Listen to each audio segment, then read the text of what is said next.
बिस्मिल्लाहिर्रहमानिर्रहीम। आज के लेक्चर में हम देखेंगे कि हमारे पास ज़ूम टूल क्या होता है और हम सिलेक्शन किस किस तरह कर रहे होते हैं। ठीक है जी। फर्स्ट ऑफ ऑल तो हमारे पास मैंने लास्ट लेक्चर्स में भी आपको बताया था कि ज़ूम टूल जो होता है हमारे पास कुछ शॉर्टकट कीज़ होती हैं, उनके ज़रिए भी हम वर्किंग कर रहे होते हैं। अगर हम इनके ज़रिए करें तो तब भी हम उस चीज़ को जब इम्प्लीमेंटेशन कर सकते होते हैं। एक हमारे पास होता है कंट्रोल प्लस के जरिए ज़ूम इन कर रहे हैं, ये हमारे पास कंट्रोल माइनस में दबा रहा हूँ तो ये ज़ूम आउट हो रहा है। ठीक है जी। अगर ये काम मैं बगैर किसी शॉर्टकट की के करूँ तो ये ज़ूम हमारे पास टूल होता है, यहाँ पे आगे हमारे पास माइनस का निशान होता है, इस पे आपने क्लिक करके इस पे क्लिक करते रहें तो आपके पास ये ज़ूम आउट होने लग जाता है। प्लस पे क्लिक करके मैं इस पे क्लिक करूँ तो ये ज़ूम इन होने लग जाता होता है। ठीक है। तो बजाय इसके कि हम इतना बड़ा काम करने की बजाय हम कंट्रोल प्लस कंट्रोल माइनस इस तरह की शॉर्टकट्स को यूज कर ले तो हमारे लिए ज्यादा बेनिफिट होता है। अब ये 100% यहाँ पे लिखा हुआ है, 100% हम यहाँ से भी देख सकते हैं, या फिर आप क्या करें, कंट्रोल 1 दबा के आप 100% पे तब भी आप इस चीज को जो है वो देख सकते हैं।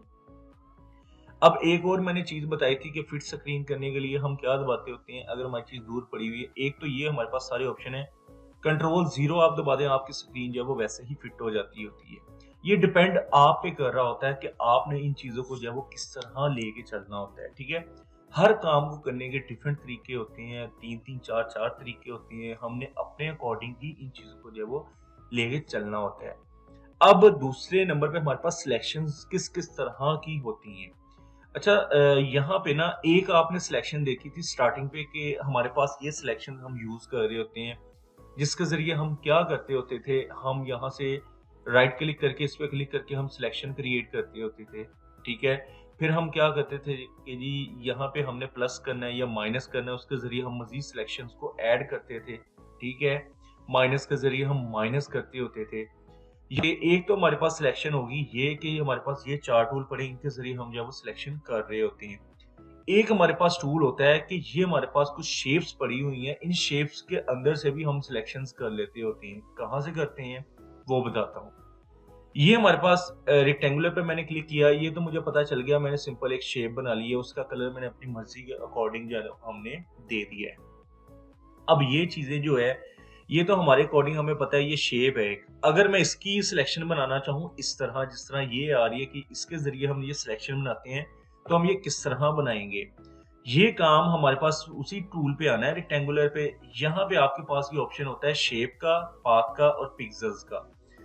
पाथ पे आपने क्लिक करके आप इस तरह की दोबारा सिलेक्शन जो है वो क्रिएट कर सकते हैं अपनी मर्जी के अकॉर्डिंग। ये हमारे पास चीज है, मैं यहाँ पे इतना क्लिक कर देता हूँ, अब मेरे पास यहाँ पे कोई लेयर क्रिएट नहीं हुई, कोई शेप क्रिएट नहीं हुई, कंट्रोल इंटर दबाऊंगा बस, मेरे पास सिलेक्शन जो हमारे पास आ जाती होती है। ठीक है। ये हमारे पास सिलेक्शन आप इसके जरिए कर लें, सिलेक्शन आप इसके जरिए कर लें, डिपेंड आप पे कर रहा होता है। लेकिन जो काम करना होता है, काम हमने सारे का सारा अलग अलग लेयर पे ही करना होता है। ठीक है। तो इसलिए जो है वो हम जितना काम भी करते होते हैं वो सारे का सारा हम अलग अलग लेयर पे करते होते हैं। ये इसका बताने का मकसद ये था कि कई दफा बच्चे जो है वो यहाँ पे कंफ्यूज हो जाते होते हैं कि सिलेक्शन तो हमारे पास इधर भी आ रही है, सिलेक्शन हमारे पास इधर भी आ रही है, सिलेक्शन आपकी कई जगहों पे आती होती है। तो फिर उनको सिचुएशन के अकॉर्डिंग हमें देखना पड़ता है कि हमने चीजों को जो है वो कैसे यूज करना है। ठीक है जी। आज के लिए सिर्फ यही टॉपिक था। ठीक है जी। अल्लाह हाफ़िज़।